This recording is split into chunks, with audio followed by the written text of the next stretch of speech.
Olá, seja bem-vindo, seja bem-vinda a mais uma videoaula aqui no Trecos de Engenharia. Para quem não me conhece, meu nome é Enio e nós estamos numa sequência de videoaulas sobre sistema de abastecimento de água e o assunto de hoje vai ser consumo per capita e suas variações. Então, vamos lá! Muito bem, conforme as nossas videoaulas anteriores, agora, neste momento, se você assistiu a todas as minhas videoaulas, a gente já sabe como prever a população para o nosso horizonte de projeto. Já sabemos que essa população vai ser responsável pela vazão de projeto, né? Então, a gente tem que agora quantificar, né? E aí a gente está entrando então no assunto de consumo per capita, tá? Então, a gente já viu matematicamente tudo isso daí, né, que eu estou mostrando aqui no vídeo para vocês, sobre projeção, crescimento populacional, todos esses métodos aqui, né, todos eles já foram vistos, inclusive com exercício. Vou deixar para vocês aí todos os links na descrição desse vídeo aqui. Então já aproveita, se inscreve aí no canal, clica no sininho das notificações, deixa seu like para ranquear esse vídeo aí para mais pessoas que estejam interessadas em engenharia e se você tiver alguém específico, compartilha esse vídeo aí com essa pessoa. Feito? Combinado? Muito bem, então vamos nessa aí. Então, per capita é uma expressão latina que significa por cabeça, né? A maioria das pessoas só tem uma cabeça, então basicamente é sinônimo de por pessoa, tá? Para nós, aqui do curso de Sistema de Abastecimento de Água, o consumo médio per capita, é uma definição minha, tá? É um valor numérico, tá? Que representa o que cada pessoa consome de água, em média, em um determinado espaço de tempo, tá? Compreenderam aí? Então vamos aqui, ó. Normalmente a unidade dessa medida, ela é dada aí em litros por habitante, né? Ou por pessoa, ou per capita por dia. Litro por habitante por dia. Então a gente pode traduzir isso daí numa equação igual essa daqui, ó. Tá? Então o que vem a ser para a gente aí o nosso consumo médio per capita, o nosso QM. Consumo médio per capita, né, é dado pelo volume dividido pela quantidade de habitantes por tempo. Exatamente o que está aqui. Tá? O que eu chamei aqui de VT é o volume distribuído em espaço de tempo T. Tá? O P é a população que recebeu, né, que consumiu esse volume distribuído aí, né, em número de habitantes. E isso aconteceu nesse mesmo espaço de tempo. Ok? Fácil o conceito, né? Então, se para o consumo médio per capita, o nosso QMzinho lá, você projetista, né, utilizar o volume efetivamente consumido, tá? O que é esse volume efetivamente consumido? Ele é dado pelo somatório dos volumes que foram medidos nos micromedidores, que são exatamente os hidrômetros que tem aí na frente da casa de vocês, do condomínio, do prédio, e etc. Esses são os volumes micromedidos. Então, se você usar o somatório de todos esses volumes micromedidos no lugar lá da nossa equação, essa daqui de volume num determinado espaço de tempo, o resultado que você vai ter é um QM, que é definido como sendo o consumo médio per capita efetivo, o que foi efetivamente consumido. Aí que eu botei o nomezinho de QME, tá certo? Então, o consumo médio per capita pode ser calculado utilizando-se aí dois volumes, né? A gente pode calcular isso daí utilizando o volume dos hidrômetros, né? Que é o somatório dos volumes medidos nos hidrômetros das unidades consumidoras, né? Que a gente chama de micromedição. Ou a gente pode usar o volume dos macromedidores, né? Que é o somatório dos volumes medidos nas saídas dos reservatórios, tá? Então vamos aqui, ó, pegar aquele exemplozinho lá das primeiras aulas lá de um sistema de abastecimento de água. O que a gente tem depois da captação, do bombeamento, do tratamento de água, a gente pode ter um reservatório. Na saída do reservatório ou dos reservatórios, podem ser instalados macromedidores, tá? O que essa galera aqui está fazendo aqui, tá? Macromedidores, que é um hidrometrão, um hidrometrozão. Vamos espancar o português aqui um pouquinho, né? Que é um baita medidor de vazão, tá? É um macromedidor, beleza? E o que acontece aqui, no que a gente está representando essas linhazinhas aqui, que é a nossa rede de distribuição, são macromedidores. Então, cada unidade consumidora tem seu macromedidor. Tá? Se você mora numa casa, você tem lá o seu hidrômetro na frente da sua casa. Se você tem um condomínio, você tem o hidrômetro do condomínio. Pode ter um hidrômetro nos apartamentos também, nas casas do condomínio, né? E aí inclui também os hidrômetros de comércio, de outros tipos de uso também, tá? Agora está me faltando a memória aqui. Então a gente tem lá os hidrômetros, né? Que fica lá dentro dessa caixinha aqui, onde é feito as leituras lá, as medidas, certo? Então a gente tem esses dois volumes aí, tá? Então, a diferença entre o que é medido aqui na saída do reservatório, por esse tipo de equipamento aqui, e o que é medido em todas as residências, em cada uma delas tem um medidor desse aqui, aí eu somo todos os volumes, né? Então, essa diferença entre o que é medido aqui e o que é medido de forma somada aqui, é onde a gente vai calcular as perdas. Então, existe realmente uma ou várias perdas, na verdade, né? Neste caminho aqui, ó, do reservatório até aí a casa de vocês, né? Esse é um assunto para a próxima videoaula, tá bom? Então, perdas. Bom, voltando a falar então da previsão de consumo de água per capita, na bibliografia vocês encontram um material desse tipo aqui. Isso aqui eu tirei lá do livro do Sutia. Então, por exemplo, condomínios residenciais, podemos calcular o consumo médio por uma regra desse tipo aqui, tá? Clubes esportivos, creches, escolas, edifício comercial, faculdades, hospitais, hotéis. Então, você consegue na bibliografia encontrar metodologias para você calcular esse consumo médio per capita, tá bom? E para nós aqui na elaboração de projeto de sistema de abastecimento de água, caso não haja estudos preliminares que indiquem valores específicos, e caso você não tenha condições ou não tenha sido contratado para fazer esse tipo de estudo, é frequente o emprego de per capita médios dessa magnitude aqui, tá? Então temos aí, para populações aí de até 10 mil habitantes, de 150 a 200 litros por habitante por dia, população até 50 mil habitantes, de 200 a 250 litros por habitante por dia, populações acima de 50 mil habitantes, uma vazão média per capita mínima de 250 litros por habitante dia, e assim por diante, tá? E uma dica que eu vou dar para vocês da minha vida profissional é essa daqui, cara. É importantíssimo para você evitar retrabalho, tá?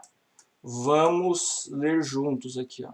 Esse valor, esse valorzinho aqui, ó, tá? Deve ser definido logo no início do seu projeto, logo no início do seu contrato, na primeira reunião, no kick-off, que os caras falam, tá? Você define isso daqui, é um dos parâmetros que você tem que definir.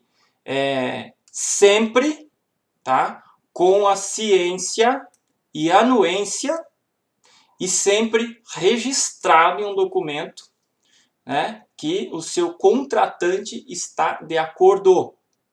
Porque senão você vai fazer todo o seu projeto baseado nesse parâmetro aí, e como já aconteceu comigo, chega lá no final, vem um cara não sei de onde e fala assim, não era esse consumo médio per capita que era para usar. E aí, meu brother, se você não tem isso documentado, retrabalho, tá? E retrabalho em projeto é prejuízo, evite prejuízo, tá? Vai atrás do lucro, não do prejuízo. Então, continuando, o volume de água consumido em uma comunidade dependerá de vários fatores que farão com que esse valor seja maior ou menor. Dentre esses fatores que a gente tem: característica da população, hábitos higiênicos, situação econômica, educação sanitária. Intuitivamente a gente pode imaginar que onde não tem um sistema de abastecimento de água e passa a existir, as pessoas automaticamente elas mudam os seus hábitos higiênicos, tá? Mudam a sua educação sanitária. E com o passar do tempo, sua situação financeira mudando e melhorando, esses hábitos, essas características também mudam, tá? Depende do desenvolvimento da cidade. Isso aqui é importantíssimo. Aquela curva do crescimento populacional que a gente fez lá, aquelas várias estimativas e vários conselhos que eu dei para vocês, depende muito do desenvolvimento da cidade.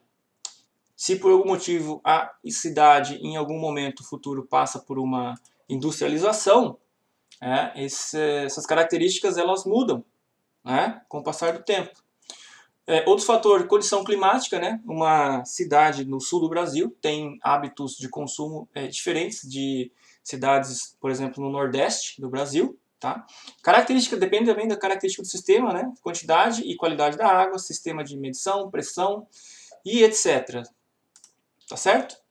Bom, obviamente temos variação nesse consumo. O consumo não é estável, não é um consumo médio. Tá? Então, nós temos uma variação que a gente pode separar, conforme lá no livro do Milton Sutia, como variação de consumo doméstico. Essa variação de consumo doméstico ela varia de uma forma grande, vamos dizer assim, comparada com os outros. Tá? O consumo industrial tem uma variação pequena, porque você tem todo o seu processo industrial lá estabelecido, salvo quando a indústria tem uma ampliação, né? Ou uma redução, ou ela fecha, né? Consumo comercial tem uma variação aí intermediária, né? Depende também de algumas épocas de ano, por exemplo, época que se vende bastante, né? Páscoa, Natal, Dia dos Pais, Dia dos Namorados, Dia das Mães, Dia da Mulher e etc. Né? E a gente tem o consumo público, também tem uma variação intermediária, né? Em época de recebimento de pagamento, órgãos públicos, né? Estão bombando aí, bancos bombam, né? Tá certo? E obviamente a gente tem uma variação também temporal que no caso de projeto é mais importante. Então vamos dar uma passada rapidamente nelas e depois vamos entrar especificamente no que é mais importante, tá? Então a gente tem uma variação anual, né? Tende a aumentar, o consumo tende a aumentar com o passar do tempo pelo aumento populacional, que na maioria das cidades, por exemplo, do Brasil, né, em países pobres, a população está aumentando. Em países ricos, a população está se estabilizando ou até reduzindo, né? Acho que esses caras perceberam que criar filho é caro, né? Os caras mais ricos aí, tá? Brincadeira, não tem nada a ver. Bom, e pela melhora dos hábitos de higiene das pessoas também, né? O consumo médio per capita vai aumentando, tá? E também pelo desenvolvimento industrial, tá? Então tem essa variação anual, tá? A gente tem uma variação mensal. Para explicar isso daí para vocês, para entrar dentro da cabeça de vocês, basta a gente pensar, por exemplo, aqui no Brasil, períodos de verão e inverno. Notadamente, período de verão o consumo de água é maior e, notadamente, o consumo de água no inverno é menor, tá? Por motivos óbvios. A gente tem variação diária, e está aí uma das importantes para projeto do sistema de abastecimento de água. Então eu convido vocês a pensarem em como é o dia de vocês, dia a dia normal, tá? Fora de quarentena. Então pense em quando você usa água ao longo do seu dia. Pensa aí. Pausa o vídeo, pensa. Tá? Que hora que você usa? Você vai ter uma ideia de quando que acontecem os picos de consumo de água, tá certo? A gente tem as variações horárias. Analogamente também eu convido vocês a fazerem o mesmo exercício. E a gente vai chegar à conclusão de que o pico horário de consumo vai acontecer ali perto da hora do almoço, tá? 10 horas da manhã, meio-dia, aí a hora que a galera tá fazendo almoço, tá? E a gente tem algumas variações instantâneas, essas daí acontecem normalmente em ponta de rede, que você tem, por exemplo, que abastecer prédios, e principalmente se esses prédios não têm um sistema aí de acúmulo de água, uma cisterna ou algo do tipo, tá? Muito bem, então agora para os nossos duas variações principais que temos que considerar nos projetos de sistema de abastecimento de água, a gente tem o que a gente chama de K1, tá? Que é o coeficiente de dia de maior consumo, tá bom? Então, se a gente pegar todos os dias de um ano e somar dia por dia o consumo de um determinado local para onde você está fazendo o projeto, né? Ou um local parecido, e a gente fizer um gráfico assim e colocar os pontos, o consumo, né? Ou total, ou consumo em litro por habitante por dia, a gente vai ter um gráfico tipo isso daqui, ó. Então a gente vai lá, janeiro, fevereiro, março, não sei o que tal, verãozão, aí vai caindo a temperatura, lá para junho, julho, agosto, o consumo é menor e depois ele volta, o consumo de água volta a subir ali, esperando o verão aí, né? É mais ou menos isso que acontece. Então, se a gente calcular uma média, né, pegar todos esses valores aqui, tá, de consumo de água e somar todos eles, vão ter 365 dados aqui, tá? 365 dias, 365 dados, um dado por dia. E a gente dividir por 365, a gente vai ter um valor que, se a gente desenhar no gráfico, vai ser um valor médio aqui, ó.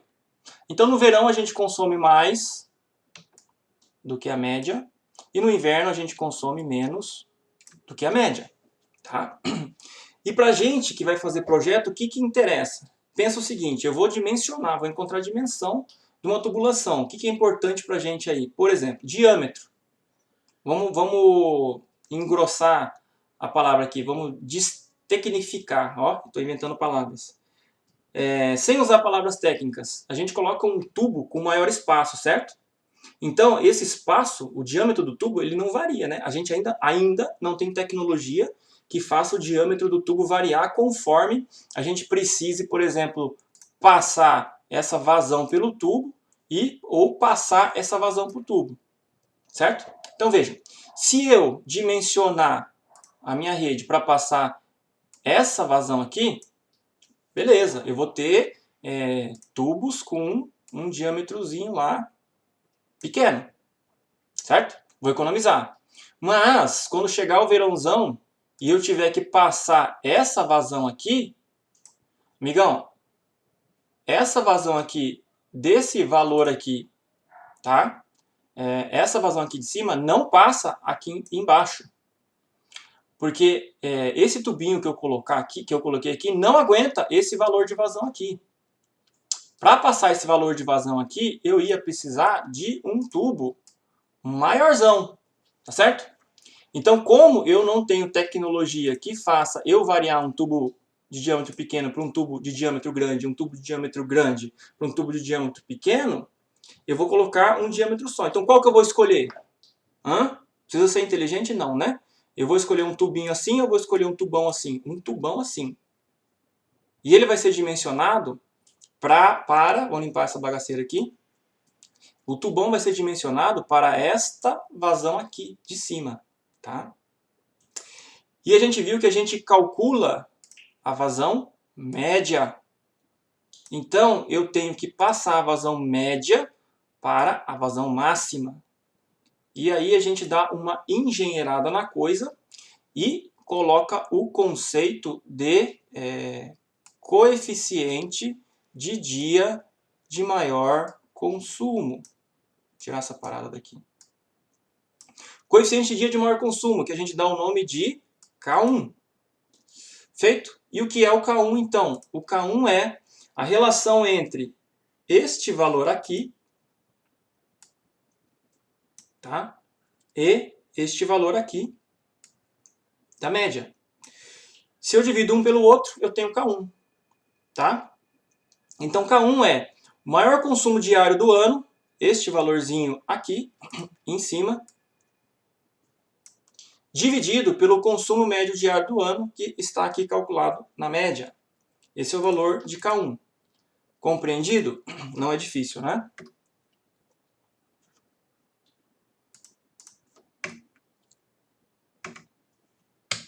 Ah, tá.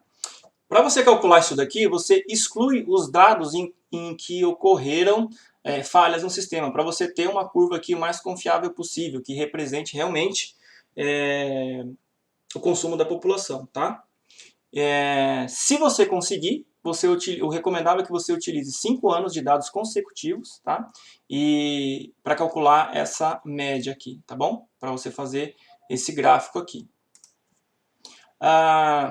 Bom, na ausência de dados, a gente encontra na bibliografia também coisas desse tipo aqui, ó, recomendação, tá? Autores recomendando. Vejam, a gente tem aqui valores de 1.2 a 1.5, às vezes até mais. Com quem você vai combinar isso daqui? De novo, com quem te contratou, cara. Com quem te contratou. Quando você definir o consumo médio per capita, você já define K1, tá? Põe isso num documento lá, numa ata, numa ajuda-memória da reunião de kickoff, quando você vai começar o seu projeto. Além disso, o que a gente tem que ter, tá? A gente viu que existe uma variação também ao longo do dia, das horas do dia. A isso a gente deu o nome de coeficiente de hora de maior consumo, que basicamente é a mesma coisa, só que trabalhada com dados um pouco diferentes.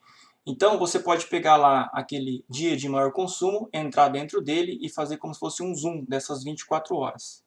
Ou você pode ir mais além ainda na sua segurança e procurar em todos os dias do ano daquela amostra de dados que você tem, o dia que tenha o maior consumo, tá? E fazer essa continha aqui.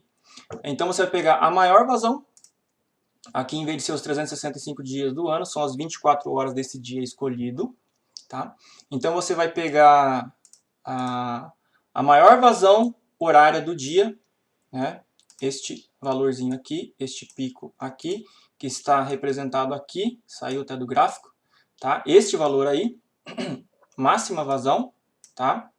E vai dividir por este valor aqui, ó, da média, tá? E assim você tem o K2, tá? Então, ora, com o K1 eu consigo obter do valor médio o dia de maior consumo, e com o K2 eu consigo, da média do dia, obter a hora de maior consumo. Então, eu estou na pior situação, né? Que no caso da engenharia seria nós em favor da segurança, né? Tá certo? Caso a gente não tenha dados, você vai na bibliografia e usa isso daqui. O que vai acontecer na sua vida prática você vai definir isso aqui com quem te contratou, tá? Então, valores aí da ordem de 1,5, tá? Valores comuns de K1 e K2 é 1.2 e 1,5, tá? 1.2 e 1,5. Normalmente é bem aceito. Um exemplo prático aqui, são dados aqui de Campo Grande, tá? Eu tirei o nome do bairro aí, mas aqui a gente não, né? Eu peguei esse material já pronto.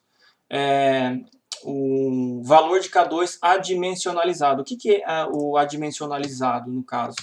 O adimensionalizado é que o cara pegou todos os valores reais aqui e todos eles cada pontinho desse foi dividido pela média. Tá? Então ele adimensionalizou. Então por isso que a linha 1 aqui representa a linha da média. Tá? Então vejam aqui nesse bairro aqui de Campo Grande, onde o K2, o máximo acontece ali nas 10 horas da manhã, mais ou menos, com um valor de 1.42. Quer dizer o quê? Que nesse bairro, no horário do almoço, ali 10 horas da manhã, chegando para o horário do almoço, a vazão ela sobe 42% acima da média. 1.42 quer dizer isso, tá? Nesse outro bairro aqui de Campo Grande, inclusive é o bairro onde eu moro, o pico também acontece ali por volta das 10 da manhã, só que aí o pico acontece elevando a média em 87% acima da média, tá? O K2 é de 1.87. Então vejam que existe uma variação bastante grande, pode existir variação bastante grande, inclusive dentro dos bairros da sua própria cidade, certo? Então, resumidamente agora, com isso que a gente tem, o que a gente pode concluir. É o seguinte, para a gente calcular aqui a vazão de consumo médio, o que a gente faz? A gente pega lá a nossa população, que a gente já viu um monte de métodos de cálculo, multiplica pelo consumo médio per capita, então a gente tem uma vazão média. Quando você pega essa vazão média, tá? Essa vazão média, o resultado disso daqui, essa vazão média, e multiplica por K1, a gente automaticamente está indo lá para cima daquele pico, tá, do dia de maior consumo. Esse resultado aqui, vazão média multiplicado por K1, vai te dar a vazão máxima diária. Tá? Quando você pega este, vamos botar outra cor aqui, né? Quando você pega este resultado aqui, vazão máxima diária, coloca aqui e multiplica pelo K2, você está dentro desse dia de máxima e multiplicando por K2, você vai obter a sua vazão máxima horária. Tá? Mais para frente, a gente vai ver para quais estruturas do sistema de abastecimento de água a gente usa cada uma dessa vazão aqui. Tá? Para a rede, que a gente vai chegar lá de abastecimento de água, a gente usa isso daqui, tá? Que a gente tem que, aquele esquema do tubinho que eu falei para vocês, né? Como ele não tem, a gente tem que fixar um e a gente vai considerar para passar essa vazão máxima mesmo, a máxima horária, tá certo? Beleza? A próxima videoaula vai ser sobre perda de água. Eu espero vocês aqui. Fiquem todos com Deus, um grande abraço e a gente se vê no próximo vídeo.